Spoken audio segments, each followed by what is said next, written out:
Welcome to the Stewardship Leader podcast, brought to you by the Christian Stewardship Network. CSN exists to encourage, teach, and connect church and stewardship leaders to help them create and lead healthy stewardship ministries in their church. You can learn more about CSN at christianstewardshipnetwork.com.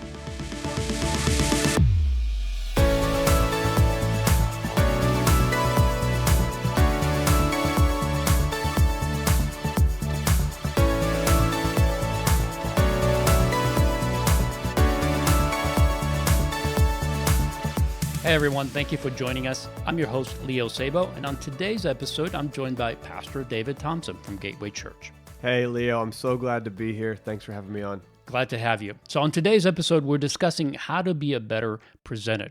We have the incredible privilege to talk about and teach on one of the most important topics in the world, money and possessions, and how they impact our relationship with God and with each other. And I think it's crucial that we do the best job we possibly can communicating this message. That's right, Leo. It's funny because you can have the greatest content in the world that you know has deep impact, is rich, life-changing, is meaningful. You could be sharing the gospel.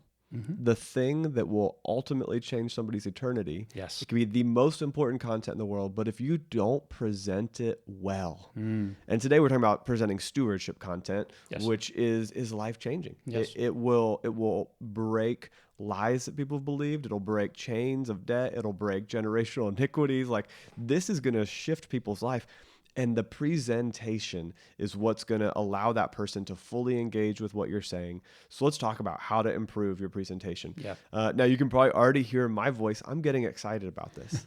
I'm actually smiling. And so when you're sharing this stuff, engage, bring enthusiasm.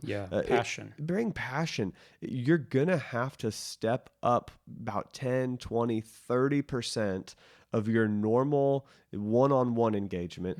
If you're going to engage with 20 people at a time, 50 people at a time, 100 people at a time, don't be weird about it. But you're going to have to elevate your voice. You're going to have to stand up straighter, and you're going to have to just be excited to share.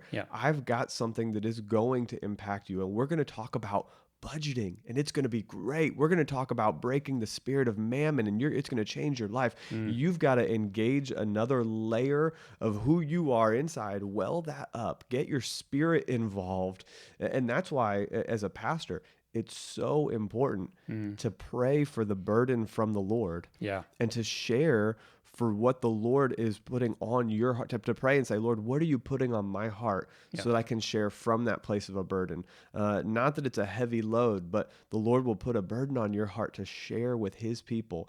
And so walk out with engagement, excitement, get ready to share something that will change their lives. Yeah, I love that, because I believe that the audience will never have more passion than you do. If you have low passion, you can't rally them up to have passion. Right. So you have to lead there. You're in front of these people, get them fired up. And sometimes the message just doesn't have to be loud or bold or strong that way. Maybe it's very quiet. Maybe it's very subdued, because that's what the message needs. Right. But again, it's the passion you have behind it. Right. And I love that you mentioned that you need to be prayed up. This is not a regular presentation that you practice and deliver. This is the Spirit of God being able to empower you to deliver something that's going to be life-changing. So don't miss that. It's not just a regular teaching, but you definitely have to be up for the job. Both prayed up, but also prepare. And some evidence of this is when you are leaning in towards the congregation, your eyes are making eye contact with people. You are imparting something that the Lord has put on your heart. Yeah, I love that. So number 2 is know your audience.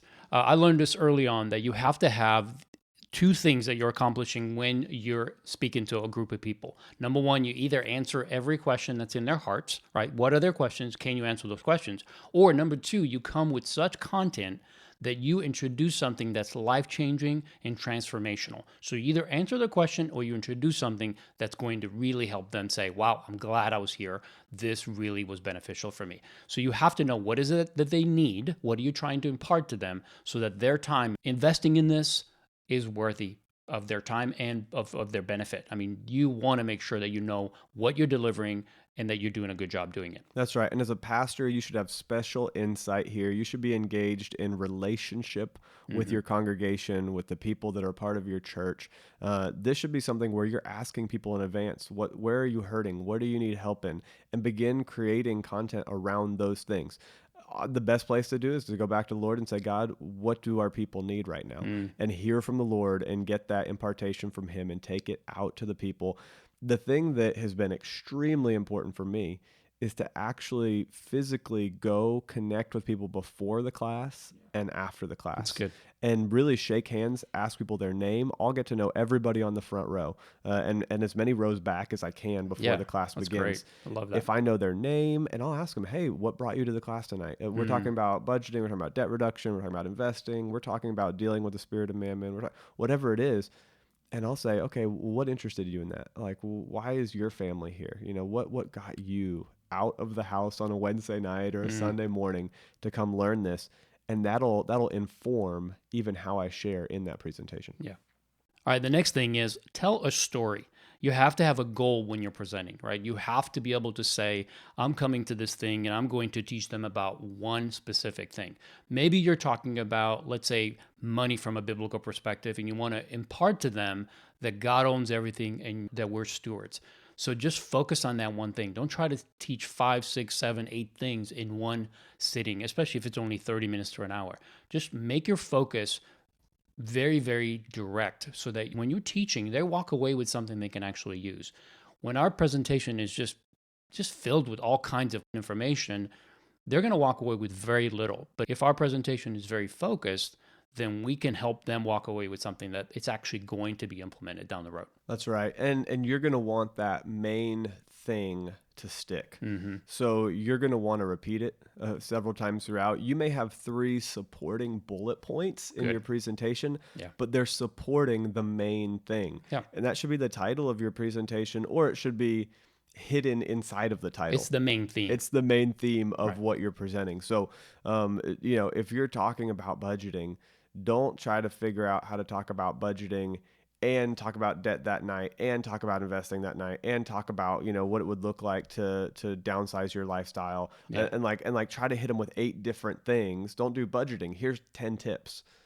Do budgeting and zoom into why have a budget and go through the biblical reason. And maybe the biblical reason of why is your main thing. Or maybe it is the practical, today we're going to learn how to use this tool in our class. And that is the main thing. But if you have 8 main things, then you have nothing. The people are just going to walk away and be like, that was really great. I have no idea what I learned. Yeah, because it's just a lot of information. I think that's the thing that I learned early on when I started teaching publicly was that I was so passionate. I wanted to share so much of what I knew. And I thought, I've got him in front of me. I'm going to just unload, man. And poor people, I mean, they had to put up with this guy that was just completely crazy, out of his mind, wants to share everything he's learned in 15 years in like 30 minutes to an hour. Right. And unfortunately, I did a disservice because they were not able to walk away with some very clear things to implement. They walked away with a lot of information. But as we know from different types of learners, not everybody can walk away with a ton of notes and implement it. Most people won't. Right. They won't retain about 10% of what you're actually talking about. So it's so important that you're focused. It's so important that you're literally, like David said, have a main theme and some supporting bullet points or things that you want to touch on to increase the ability for them to grab a hold of that main theme. Our senior pastor at Gateway Church, his name's Robert Morris. And Pastor Robert, he always has a main theme, and he's got 3 supporting points. Right. And they all point you back. And so at the end of the day, when somebody's like, what'd you learn in church? It's easy. You're like, oh, wow. It's easy to remember. It's easy to remember. So I say that just to say, don't let that get away from you. Don't fall to just droning on. Really make it concise so that people, when they leave, they're like, I want to come back next week. Yeah. I feel like there's more that I want to learn. That's right. Leave Leave them hungry. I love That's right. That. Now, This next thing is so important for me personally, and Mm, that is that you make it visual. mm, Now, the traditional sermons that we do on the weekend at most churches are typically not going to have a ton of visual illustrations. Some right. do, but you as a stewardship pastor, stewardship leader, a lot of times that is happening in a classroom. Hmm. It's happening through one-on-one discipleship, To and a so webinar, or a especially webinar. these days. Oh, right. Right now, we're doing everything online. I mean, we literally have put everything online for this season. And so if it's not visual, if it's only auditory, you are going to lose so many people. And when I say visual, it can't be visuals of words. You don't want to just put the words on the screen. Yeah, You should know the words. The words should be coming from you, and the visual should be supporting what you're saying. exactly. So if I'm talking about the land of Israel, I'm going to have the best looking picture of Jerusalem that I can find. And I'm going to hone in and point out different parts of, hey, this is the Temple Mount. This is the Southern Steps. Like I'm going to highlight. And when I'm talking about it, I'm also putting a visual with it. When I go in and I do budgeting, I'm going to put the budget tool on the screen and I'm going to walk point for point through that with people. It's good. And it's got to be visually done well. Mm. It can't be grainy images. It Stretched. can't be stretched. Don't stretch the image. If you have to cut it, then cut it to the right size, but don't stretch it. Don't make somebody whose face should be thin all of a sudden super wide Yeah. because you had to make it fit the full screen. No, the high quality visual images will communicate a high quality presentation. Don't use random clip art. Don't use Mm. cartoons that are just really goofy or outdated. Don't Yeah. pull stuff from the 80s. You are looking to engage your audience today, and the way you'll do that is with high quality visual. You have one shot at it. That's the way I look at it. You may never have a person that you have in the audience come back unless you do the very best job you can. And again, going back to the fact that we are communicating one of the most important messages in our generation and Yeah, in this world. When it comes to money, possessions, where our heart is connected to that, especially as it relates to our Christianity, our discipleship, why would we do it any less than our best? Why that's right. would we use clip art when we can spend a few dollars on a picture that's going to make an emotional trigger come alive in a person and say, yes, I need to change this. Yes, I need to take action. I think we need to think about it from that perspective. If we only have one shot, it doesn't matter if we're teaching to an 80-year-old or a 20-year-old. Think of it as you're teaching to the most influential, the most successful people in the world. That's right. Like if you were to present something to the president of the United States or That's right. a top 10 company in the world, Right. would you do clip art? No.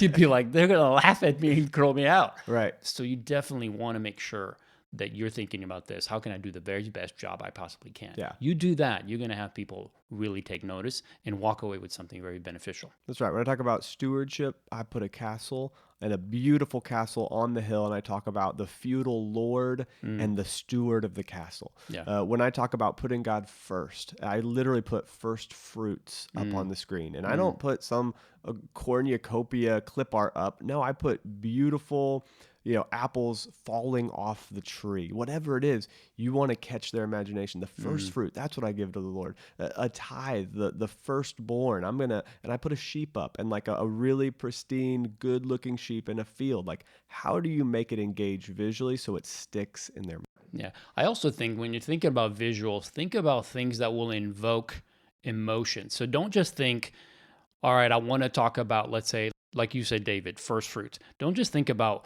what can I substitute for the word I'm going to use. Right. Don't think about that way. Think about what are you trying to invoke? What are you trying to communicate? Go a little bit deeper as to what you're trying to pull or communicate at a deeper level so that way the picture, the visual that you're using is actually taking them beyond the words you're using to a much deeper meaning. And I think that's really important to consider because if we're just taking the random bullet point wordage and putting a picture to define it, yes, it does have a better impact, but think about it a little deeper. Pray about it. Like, God, what is it that I can communicate here that would be your heart about giving, about Yes. stewardship, about whatever it is?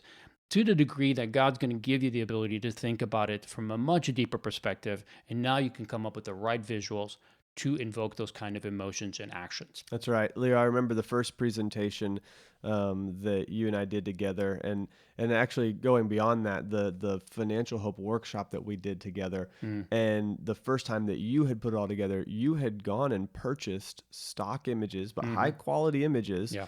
And there was at least 30 high quality images per presentation Right. that you were pointing people to, so that as they were in that class, they had a visual tie-in for everything that they were learning. And I personally really love that and engage with it. And a few years later, when you entrusted me with that course, I went back through and I updated all those images, because in just 2, 3, 4, 5 years, Yeah. photography changes. Sure. You can tell a church or a presenter that's using modern photography versus 5 years ago, versus 20 years Yes, ago, you can. versus the 80s. So right. And so you may have to go back and edit things in a couple of years. That's okay. One free place to get great images is called Pixabay, P-I-X, Pixabay.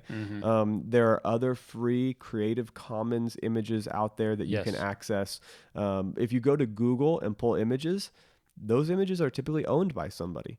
And so if you just use Google Images, if you ever try to give away your content or sell your content, and the goal is not to sell this thing, but let's say you give it away, you're giving away what belongs to somebody else. And if we talk about stewardship and being good managers, let's respect and honor what belongs to others. But Pixabay will allow you to use those images for free. There's a lot of great high quality images there.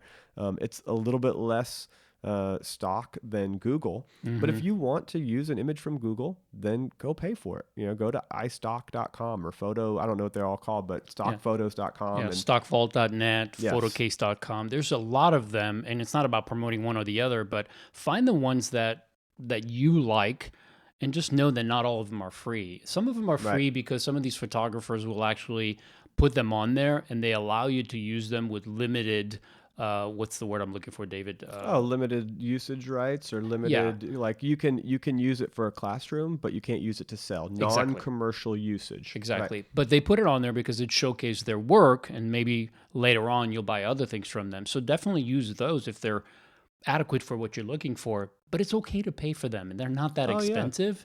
And when you think about building a presentation and spending a little bit of money to do it well, I just think it's a no-brainer. It's something you definitely don't want to be cheap about. That's right. And when you buy them, save the images in a specific folder and save the receipt. Yes. That way, if anybody ever asks, you can Yeah. say, no, I purchased them from this website at this time for this amount of dollars, and it will help you be on the right side if anything goes wrong. Especially if you're working at a church and you're doing that, you definitely want you don't want the church to be sued because they're used, because potentially they might say, well, you're using this illegally. If you have the means to say, no, I bought these, here's the receipts, you're covering yourself that way. That's a minor thing, but definitely want to consider that. Absolutely. Okay. The next thing I cannot emphasize enough, and it is to practice, keep practicing. You are the pastor. You are the leader. You are sharing information that hopefully you've taken time to hear from the Lord, have something put on your heart, and share it with enthusiasm. You could have a lot of enthusiasm, but be using ums and how do I, and so the reason that we're here today is so that I want to, and so we can get together, and so I'm glad you guys are here. No. You've got to come in polished. Doesn't mean you have to be perfect. Everyone is going to make mistakes. Sure. Everybody will use And a few filler we're all words. growing in that. We're all growing. You have to take it serious. But you're the leader. And so take time. If you will write your teaching notes out, and then you will walk around the block and practice it 3 to 5 times out loud, it will dramatically change how effective of a presenter you are. Agreed. Every time that I would teach when I first started, and still today, but I have it vividly stuck in my mind. We lived in an apartment at the time, and so I had just gotten married, and I would leave the apartment and I would walk around one of the commercial complexes that was right down the street from our apartment. And I would walk around it, and I could usually get through a full 30-minute presentation by walking around that complex twice. So I would walk the complex 6 times and do the presentation 3 times out loud. That's awesome. And then I would do it again the next night. And I would come into class and I would teach, and I was young. I still am young, but I was young, and people would be like, wow, like you just sound like you're so knowledgeable. That was so polished. And It was because I Practice. literally spent hours Yeah. practicing Yeah. because it was an honor to be given a platform from the church to share God's word. Yeah. It's You great. have got to respect that platform. I so agree with this. I think if you don't practice, in fact, I remember this statistic that I read years ago that said that for every 1 hour of teaching, presentation, you have to have 30 hours of practice. And I'm not talking about putting the content together. I'm talking about actually practicing the content before you deliver it. Now, I want you to imagine that you're invited to speak and do a TED Talk. Yep. Would you be ready for it? Would you just put it together the night before? No, of course not. You know you'd be in front of a national audience. They have a standard that they need to meet. And You it's have going to to be be, recorded. yes, and it's going to be for everybody to see for the rest of the, all eternity. And you know that you've got basically 15 to 17 minutes to deliver this thing. And if you don't do a good job, if you go over, if you have too many idle words and you distract from the actual message, you're never going to be asked to do it again. And they probably might even not show it. So my point is, take it serious. This is the greatest message that the world has ever heard. It has to be to the standard that it requires, which is practice, get ready. You cannot get around this, no matter how good the content is. If the presenter gets in the way of the content, that's probably the worst thing that can happen, is that you get in the way of people actually receiving the truth. So take it serious. Take the time that you need to take to practice, practice, practice. We have muscle memory that we build up when we do things physically. When I open my phone and I type in my little passcode, and then my fingers automatically scroll to a few apps. Right. Whether I want to go to those apps or not, my fingers immediately go there. True. If you practice out loud, it will build muscle memory to your words. And it will be so much easier to present without staring down at your notes, without being stuck looking at the presentation slides the whole time. So just be aware. One other thing that I want to mention is when you know your content so well that you know not only the flow, but the next words that you're going to say, how you're going to say it. Now you can really focus on your presentation skills. Now you know when to emphasize something, how to emphasize, how to just hit that click button to get that slide come up at the right time, because you're not worried about what's next, what's next, what's next. You already know it. It's part of you. You're just flowing. And now you could be so much better at presenting it because there's not a moment where you're lost of what's next. You're not looking at the PowerPoint to see, okay, am I on the right slide? Now what do I have to say? No, you know it. Here's the thing. When I'm in the audience watching somebody present at that level, I'm like full in. I just nothing, everything true. else dies off. Everything is distraction is gone because I am so in tune to this person presenting because they're on point, they're focused, and they've got me focused. And I think that's what we want. We want to be able to deliver it at such a focus and with so much clarity that people are just mesmerized by the message, not by us, but by the message that's being spoken. That's right. And one way to do that is to finish on and to honor people. Yes. So what you're saying, Leo, I can 100% relate to, because there are pastors that when I watch them present, and I'm thinking of my senior pastor, I'm fully engaged with every word. Yeah. I'm the only reason I'm looking at my phone is if I'm writing something down that I'm like, wow, I need to remember that. I'm not getting distracted, but it's because his presentation, his teaching, his sermon is 30 minutes. It may be like 27 minutes. Right. And then he's going to finish with an altar call at the end. And I know that I only get 27 minutes to hear him speak today. Yeah. I'm going to absorb every minute of it. I remember growing up and being in some services where literally it was a 3-hour service. We have been there. Right? and Painful. 2.5 hours of that was the sermon. And the pastor, great pastors, good leaders, incredible hearts. But for 2.5 hours, you cannot stay focused. Yeah. And it would get all over the place. And then you get distracted and you would start to look at something else. And then you would be completely lost on anything that they said after that for the next 10, 20 minutes. Yeah. So if you will stick to your time, you will limit it to something very absorbable. I think 30 minutes of teaching is really the most that most people can handle. In one sitting. In one sitting. Absolutely. So what we've done with our discipleship classes at the church is every class, they're an hour long because we want discipleship and community. And so we'll teach for 10 minutes, but then we set up every classroom with round tables, and then we have people talk about what they just learned for 10 minutes. And then we'll teach for 10 minutes, and then we'll talk about it for 10 minutes. And then we'll teach for 10 minutes and talk about it for 10 minutes. So it's an hour-long class. All of our discipleship, all of our stewardship classes, all of our other classes are set up in this format so that it's only 30 minutes total of teaching, but it even has built-in breaks where people talk about it and absorb it. Right. So I think that you really have to be an excellent presenter to hold somebody's attention for 30 minutes. When our senior pastor does sermons, he does it excellently. Yeah. But I've seen people in our discipleship classes that have not done that well. And I'm so grateful we have those 10-minute discussion times built in, because then you actually learn more at the table than you did from a poor presenter. Practice, practice, practice. Yeah. I think you just have to be a student of what it takes to be a good presenter, and that way it'll keep you learning.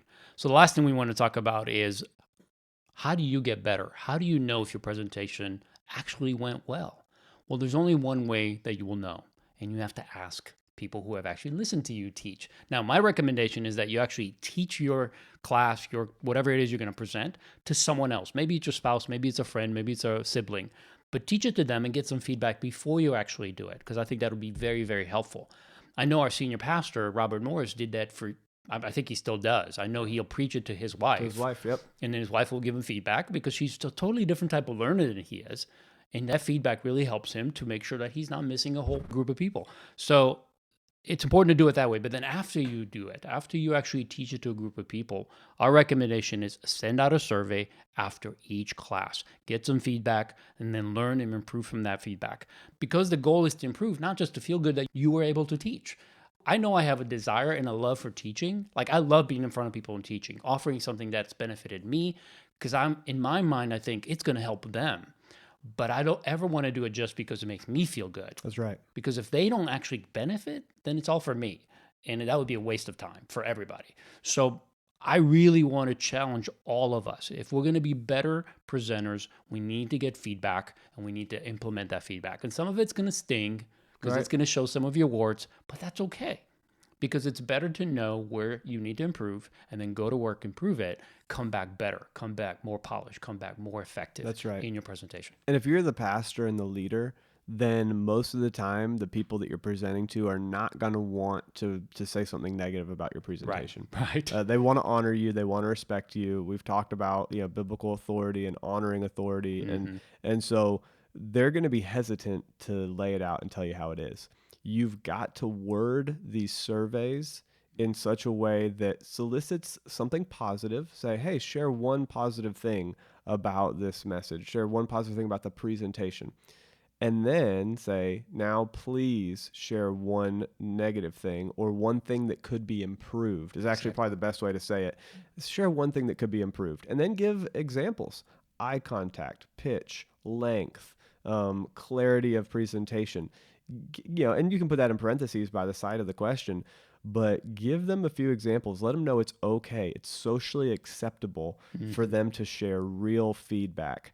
And I do this not only with myself when I'm teaching, but I'll do it with the content. And Leo, you taught me this. How is the content laid out? Was it too biblical, or was it too practical? Was it too much words, not enough stories, too many stories, not enough real information? Yep. Right? And balance out the content. And we have table leaders at our tables. And we do this in every discipleship class, where we try to engage leaders that can help guide that conversation during those roundtable discussions. And I'll even put in there, depending on the formality of the class, I don't do this with every class, but in our stewardship workshop that we have, I have surveys for every single table leader. And I ask the participants, what did that table leader do well to serve you? And then share one thing that table leader could improve on. And then I put, please share something they can improve on, because every one of our leaders want to get better. And I really emphasize that the feedback is not to make me feel good.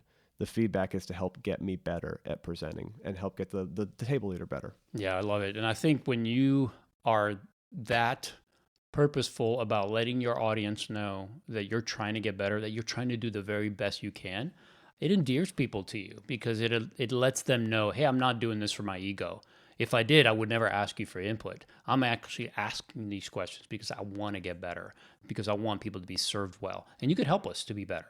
I love the fact that we did that years in a row when we first started doing the Financial Hope Workshop at Gateway, because it helped me to be a better leader. It helped our Yes. team to be better leaders, and it helped the content be better and more effective. And that's 3 wins, man. I could not say enough about that. So please don't just teach and get some feedback, because you can always get better. We all can.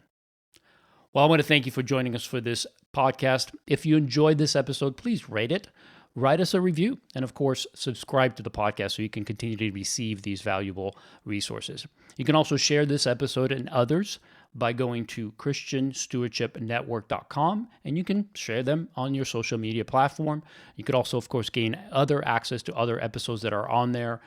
And we just want to thank you for being a stewardship leader. I cannot tell you how grateful I am that you are taking upon yourself this calling of teaching others how to manage money from a biblical perspective. We're grateful for you, and we want to resource you. If there's a way that we can help you with that, please reach out to us. You can find us at christianstewardshipnetwork.com, and we'd love to help you and your church to implement a successful stewardship ministry that will reach your people.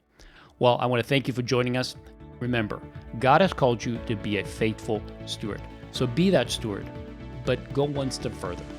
Teach others to do the same.